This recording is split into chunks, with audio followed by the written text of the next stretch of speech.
The Chinese startup beat Silicon Valley at its own game. And what does it mean for America's tech future and national security? This is Ticker Hotshots. Hey there, I'm Aaron Young. Great to be with you. Coming up on the program today, China's DeepSeek threat, ICE agents in New York, a fight over the Panama Canal, a plane catches fire in South Korea, and the White House press briefing, the first press briefing, so much to get through. And to help us break it all down, we're joined by Ticker's US Bureau Chief, Veronica Dudo. Hey, Aaron. Hey, we have a lot to get into. Let's start off. A stark warning for America. China's DeepSeek has outsmarted Silicon Valley, shaking Wall Street and redefining AI development. Silicon Valley is raving about a made-in-China AI model, screams the Wall Street Journal, and for good reason, because using resourceful techniques and exploiting US export loopholes, the startup built groundbreaking AI models with minimal resources, leaving America's tech giants scrambling. DeepSeek didn't just compete, they also innovated by reducing data demands and also using specialized AI systems. They made technology cheaper and also faster. Meanwhile, Washington's sluggish policies gave them a crucial edge, particularly when it came to finding a loophole allowing access to these powerful NVIDIA chips before the rules were tightened. Veronica, Wall Street has been in an absolute panic. NVIDIA's share dropped by a record in one-day trading. It's all started to come back. NVIDIA does still seem to be a winner because, after all, DeepSeek is using 2,000 of these Chinese chips, but a lot of focus on the Biden administration, who brought in rules for companies like NVIDIA to try and protect AI in the US. But there was a loophole that meant that NVIDIA could actually sell 2,000 of these substandard chips that could still be used for AI development. So there's so much to unpack here with this story. Of course, really sent those shockwaves, as you mentioned, across the tech sector and even Wall Street. So what's really interesting is wanting to know more information about this company and how they are doing their business. Are these NVIDIA chips that are older models? There's still a lot of questions, more so than really information or answers that we are getting. You know, just hearing that this is maybe the AI Sputnik moment. You know, we know that there is that arms race to harness the power potential of AI. You know, we know that's going to be at the forefront of warfare. We saw, of course, within the first couple of hours of the incoming Trump-Vance administration, that President Trump put together Stargate, you know, which is that $500 billion project to try to do the data centers here in the United States. So we are seeing this being taken very seriously now in Washington, D.C. Is it too late? I don't think so. But it is curious as to why the Biden-Harris administration were really dragging their feet on this when we kept hearing how this is such an important sector to look at. Yeah, well, let's hear Donald Trump, who spoke about this while he was speaking to congressional leaders. Today and over the last couple of days, I've been reading about China and some of the companies in China, one in particular, coming up with a faster method of AI and much less expensive method. And that's good because you don't have to spend this much money. I view that as a positive, as an asset. So I really think if it's fact and if it's true, and nobody really knows if it is, but I view that as a positive because you'll be doing that too. So you won't be spending as much and you'll get the same result, hopefully.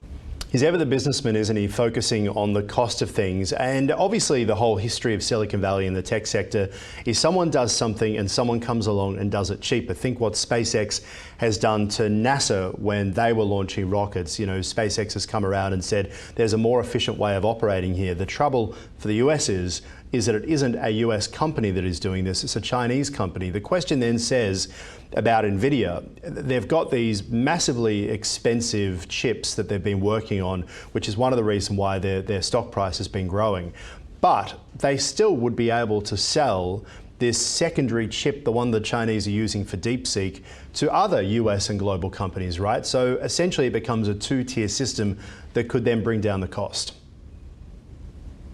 It certainly could. It is something that DeepSeek has been around for about a year, and we saw it really gain momentum last week when it was released. But this does bring up the question again as to the CCP and having this on your phone, the same data concerns. But also when the technology is already out there and it is invented, and we look at this with this intellectual property issue that continues on, that debate, building upon that, initial idea, is one thing. So, I mean, when you look at what they're doing, it is fascinating. I did talk to some investors. They really are questioning the dollar amount that the company is saying that they were able to do this.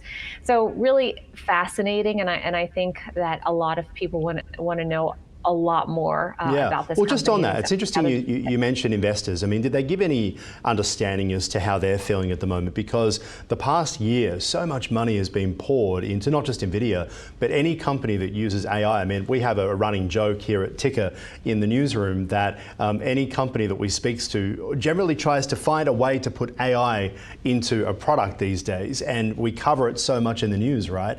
And it's because that's a way to get investors. The tech sector dropped off in 2022 after COVID, and many companies, entrepreneurs were trying to find a way to get that money back from investors who started to sour on tech because it wasn't giving the returns.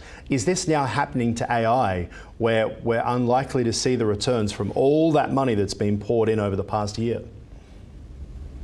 So really hard to predict the future. When I talked to them, they were just simply saying that $5 to $6 million amount that they were given, they were extremely skeptical about it. But then when you also look at, the intelligence of it, if you ask it a question about Tiananmen Square, it says that it's, not able to answer that. So that's where we see the politics now enter in.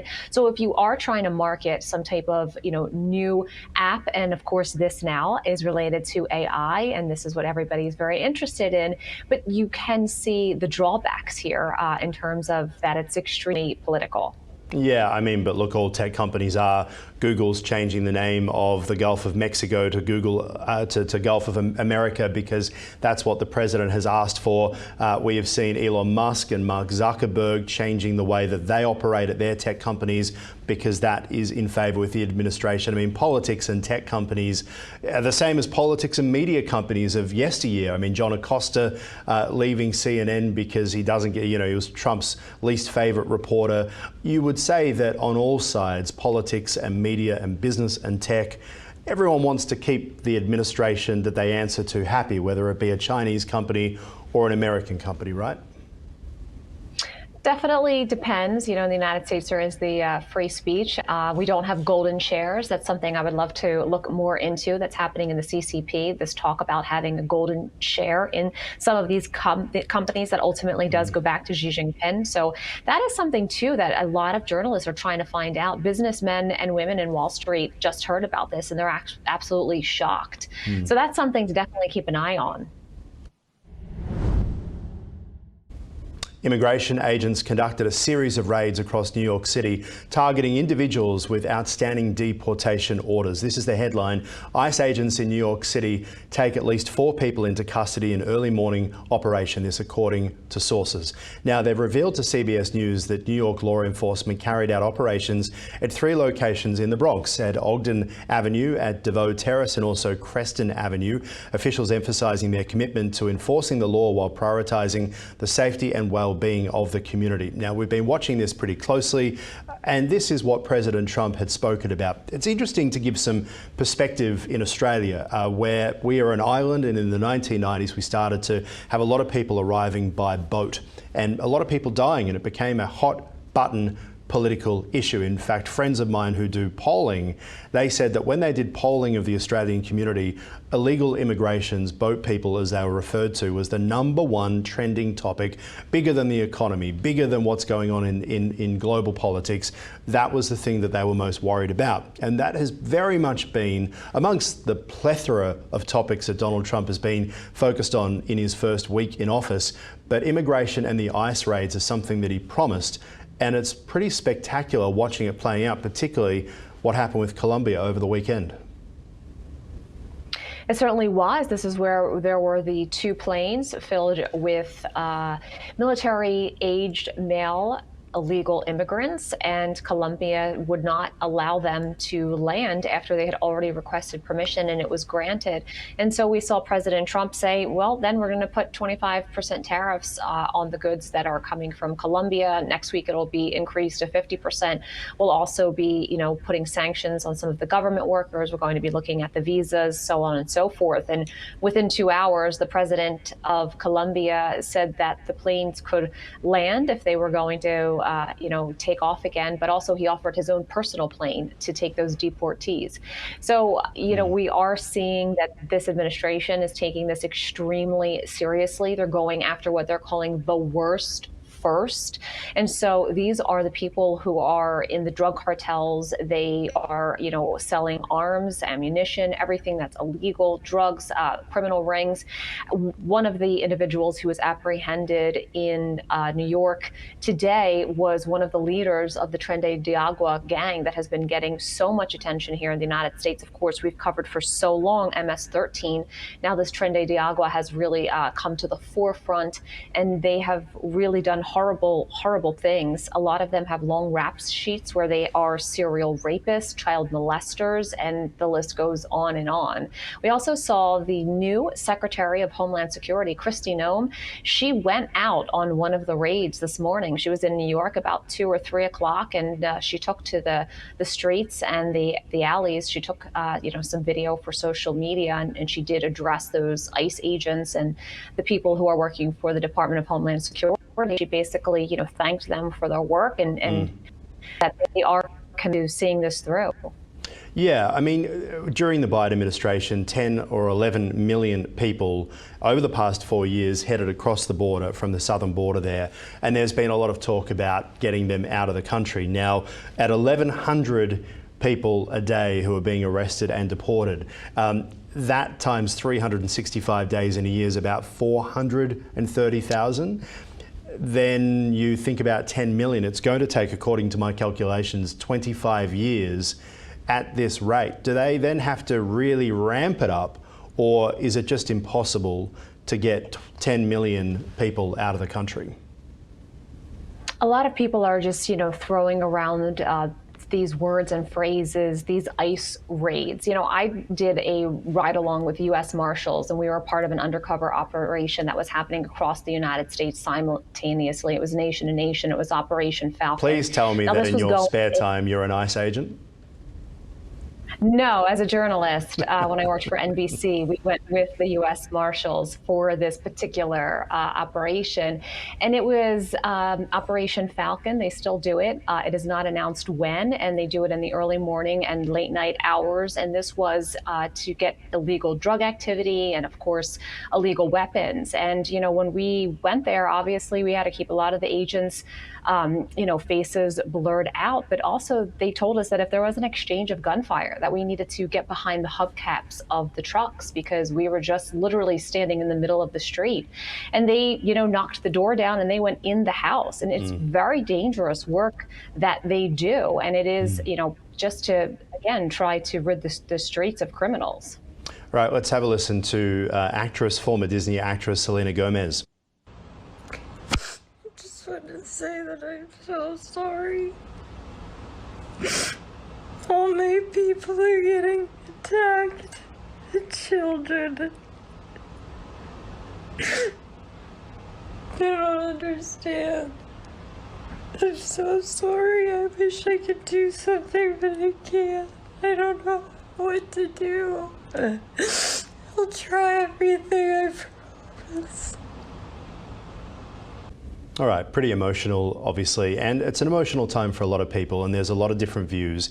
That went up on social media, and it came down pretty quickly. What do you think the reason was for that?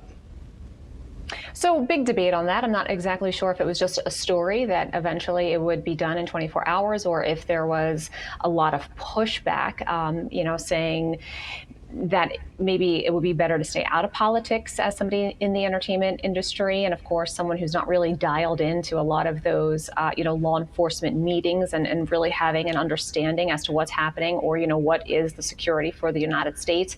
But we heard from the border czar, Tom Homan. He has been a lifetime border security agent, and he said he's going after the worst first, and to his knowledge no families have been deported right now. That's not what they're looking to target.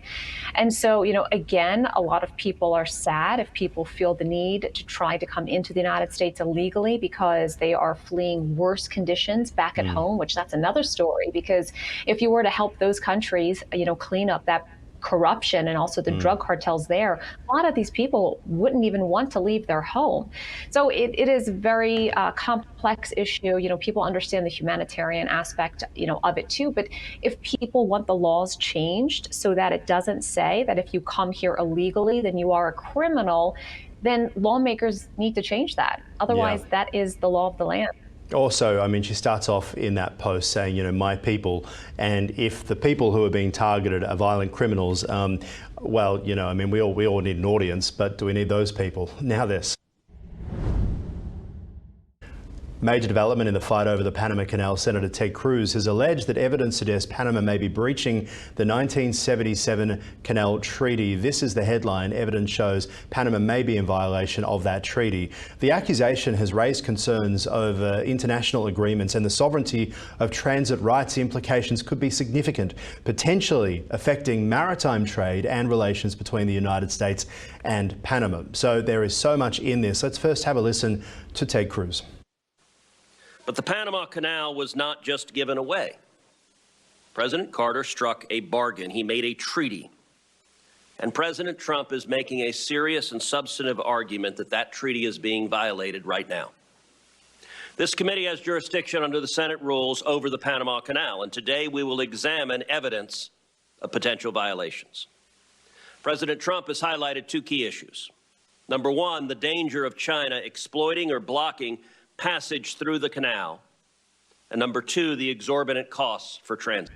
All right, so the cost seems to be the thing that they're all very much concerned about in the first place. Donald Trump speaking about this as well. But there are also competitors at the moment looking at trying to take this on. Why the focus on the Panama Canal?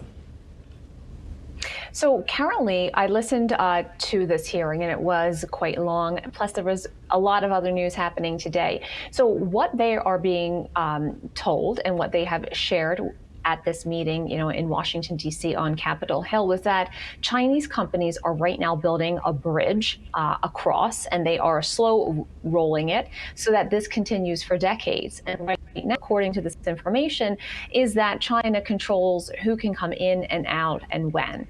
And so this is something, again, when you look at President Trump, and he is, constantly with that CEO lens looking at things, he's also trying to see that the United States is not taken advantage of. But, he is asking these questions as to, how China continues to insert itself around the world, whether it's places in Africa or ports in Italy. They understand these strategic points, and, they are really moving forward with. But the trouble I have with that, sorry to interrupt, the trouble I have with that is that the United States, and Trump in particular, is going back to that pre-20th century philosophy in the US, which is to stay out of everybody else's business, get out of Europe. I mean, George Washington, when he handed over to John Adams, said, stay away from Europe, they're all crazy, or words to that effect, right?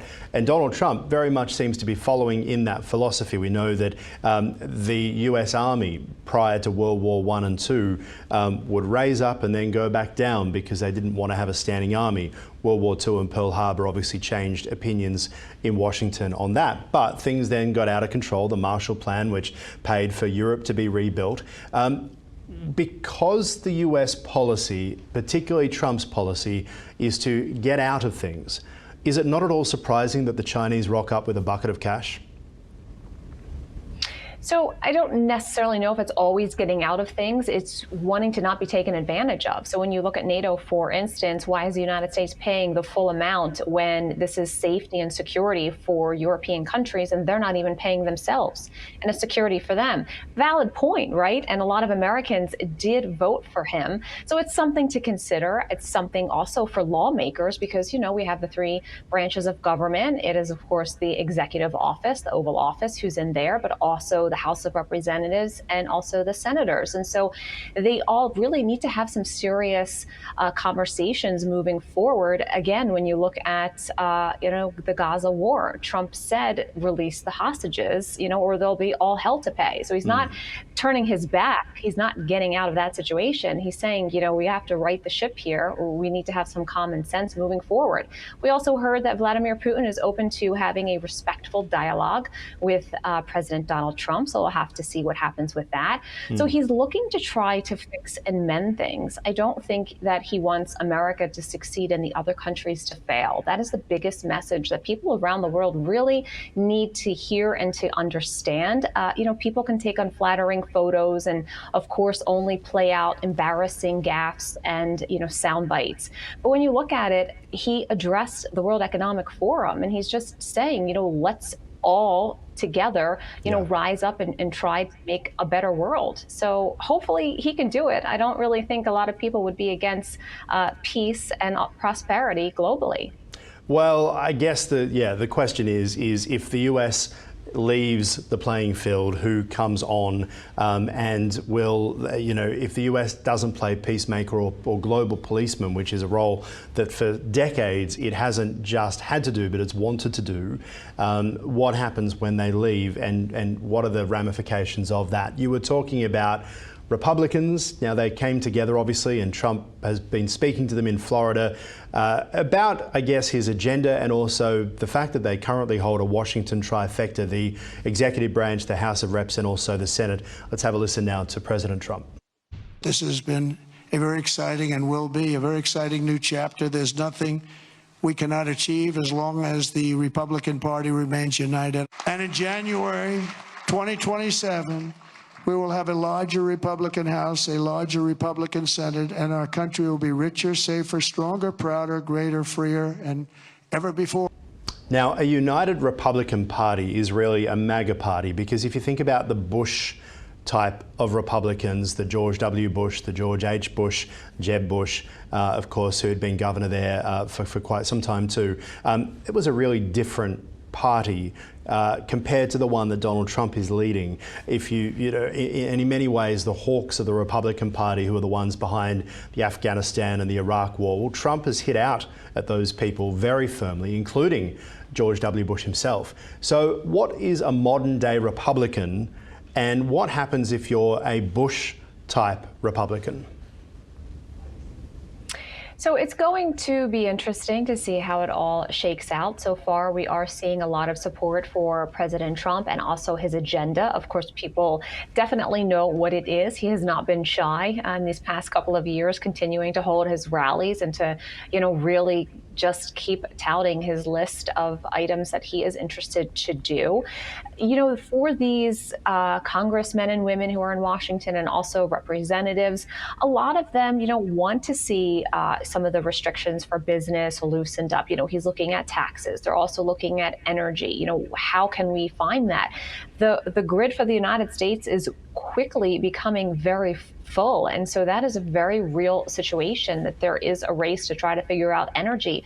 So there are a lot of things that are broken and need to be fixed. Just looking at infrastructure, our roadways across the country, even when you look at airlines. So there are a lot of things that need some help. We also saw that the president opened up the valves in California during the wildfires. So that was something else that, a lot of people are trying to exactly understand. So it will be interesting to see how the Republicans, who maybe come from older parties, or they are called sometimes rhinos, what do they think? But if they're listening to their constituents, and the constituents are voting for this change. They want to see some of these, values restored, and they just want to see prices come down. They will have to answer to their own constituents, the American people. Yeah, I think you're right. I think that people aren't happy with the status quo, and they're not necessarily all agreeing that it's one thing. It just seems to be that we've had a lot of governments that manage, and post-COVID there was an element of we don't want to know about the government, right? We've seen it even here in Australia with Anthony Albanese, the Prime Minister, when he took over from Scott Morrison, who had been the Prime Minister of the Conservative side. There was this sense of we're so tired of government being in our way. And then things kind of slid, nothing really happened. But then when the policies came that they cared about, it wasn't really things that was going to fix things, anything that's tangible. It seems to be at the moment people want to see tangible change, and this has been quite like the 1970s if you think about it, but where things just keep happening, and the Carter administration, but now we're into a bit like the Reagan administration where we now know what needs to be done and we want people who can fix it. Absolutely. And if you look, the CIA director, Dan Radcliffe, he just released a report that was from the CIA under the Joe Biden administration that said that they, would lean towards the COVID happening from a lab leak in Wuhan. Now, of course, they didn't release it. So he comes in this week and he releases it. It's not a new report. It's one that was from the Biden-Harris administration. So a lot of people here in the United States, they may have lost loved ones. It was horrible during the COVID lockdowns, and they don't understand why you are withholding information. They are adults, they can handle it. I think you see that with the JFK files and the MLK files, hopefully eventually being released in the next couple of weeks. So, there's a lot of mistrust. You see mismanagement of a lot of situations, mismanagement of money, resources when you look at the water in California. Now also, information. And so I think just people are kind of fed up. A plane caught fire on the tarmac at Gimhae International Airport in Busan, South Korea. This is the headline from Reuters. Air Busan Airbus plane catches fire, South Korea's Busan airport. The pictures speak for themselves. They indicate that the passenger and crew members were safely evacuated with no casualties. And authorities, Veronica, well, it's been a pretty terrifying time. If you have a look, we will try and bring those pictures to you. Actually, we're struggling to get them in at the moment, but the reports indicating that all passengers and crew members were actually safely evacuated with no casualties. Authorities investigating the cause of the incident to ensure future safety. Just incredible story to see here that they were on the plane hadn't taken off. It's clearly still on the ground, was full of passengers. They all managed to get off through those life rafts. I believe there were about 3 people who were injured there as well. But South Korea, it's not long since we had that terrible accident with all those people dying as the plane flew along that runway and then crashed into the barrier which has the ILS there. Absolutely. And, definitely fantastic news that no lives were lost. When you look at something like this, you can see that everything that needed to come into play was in terms of some sort of safety situation, emergency situation, those slides, coming out and of course, being able to handle that and move through all those things. And of course, whenever we hear anything with planes, of course, people feel a bit on edge, but you really have to stop and think about the amount of planes around the world that take off and land, safely. Kind of puts things a little bit into perspective. Yeah, an A321 model, which is a pretty new type of aircraft. Air Busan is the airline there. We don't ever hear about this airline. Obviously, it isn't one that is at the forefront of our mind, but the number of people on the plane to get them off so quickly is just a sign of how advanced this technology has come of getting people on and off aircraft, because it is so dangerous and so many concerns as well when a plane burns about the toxic fumes that happen from the overhead luggage compartments as they burn and things as well. Pretty terrifying stuff, but let's move on. The White House has opened its briefing room to a diverse group of content creators, marking a significant step towards engaging a wider audience. New media outlets, influencers and content creators encouraged to apply for press credentials. This from the White House. Now, the initiative aims to leverage social media and also video platforms, providing a unique opportunity for creators to share their perspectives on important issues. Officials hoping the move will enhance transparency, also encourage new voices in political discourse. This is something that Trump learned, perhaps through his son Barron, through the campaign, that it isn't just about sitting down with NBC, ABC, CNN or CBS. It's also about sitting down with the new guard. I have gone historically on a lot of press junkets with, say, airlines that are announcing new routes or new aircraft. And the thing that I've started to notice in my career is it isn't just about the old media or the workplaces that you and I have worked at in the past.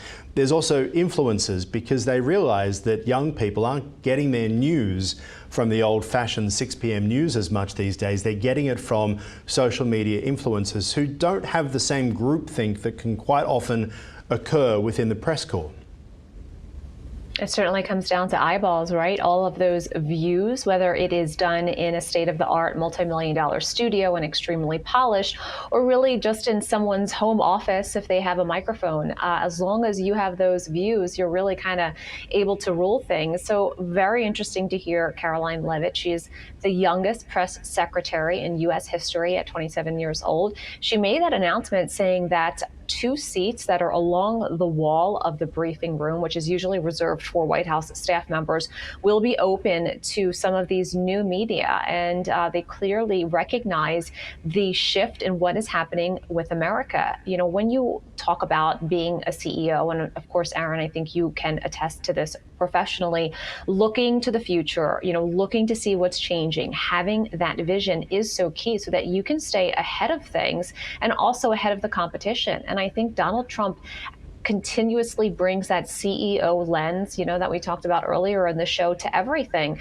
And so while he was doing these rallies, you know, they were open to some of these other channels, even if they were just streaming the rallies online. They understood that they had lots of views. And as you mentioned, his son Barron, of course, was instrumental in having him go on Joe Rogan. And so we're going to see a very new, different, unique White House press briefing on a daily basis. Yeah, and I mean, you look at the coverage of the inauguration and the US election, more viewers watched on YouTube than on the old-fashioned broadcast for the very first time. It is moving quickly. Let's have a listen now to the new White House press secretary explaining all this. This White House believes strongly in the First Amendment. So it's why our team will work diligently to restore the press passes of the 440 journalists whose passes were wrongly revoked by the previous administration. We're also opening up this briefing room to new media voices who produce news-related content and whose outlet is not already represented by one of the seats in this room. We welcome independent journalists, podcasters, social media influencers, and content creators to apply for credentials to cover this White House. And good on them for doing so. I think back to the very early days of Ticker back in 2019. It was 2020, obviously, where COVID hit. And here in Melbourne, the state of Victoria, which has a very progressive left-wing government, they would not give us access. They would not, even though I'd been a journalist for a very long time, they wanted to limit the number of people and the people who could attend their briefings to journalists from news organisations that they had dealt with for a very long time. And I wondered whether that was the right way to go, or if I was some left-wing news organisation, whether they would have very much accepted us. But they'd almost rather new media didn't exist. That seemed to be the tone. Now, it does exist. It's where people are getting their content from. And while so many politicians in the Westminster system have been building up their own followings, I think the Andrews government here in Victoria spent millions and millions buying likes on the Facebook page of the Premier, for example. The fact is that to reach audiences that are impartial, you have to go beyond your own following. Absolutely. And, again, this is not something new. It's just that President Trump recognized it and said, okay, we are embracing this. Let's move forward. Let's work together. Very much a business attitude.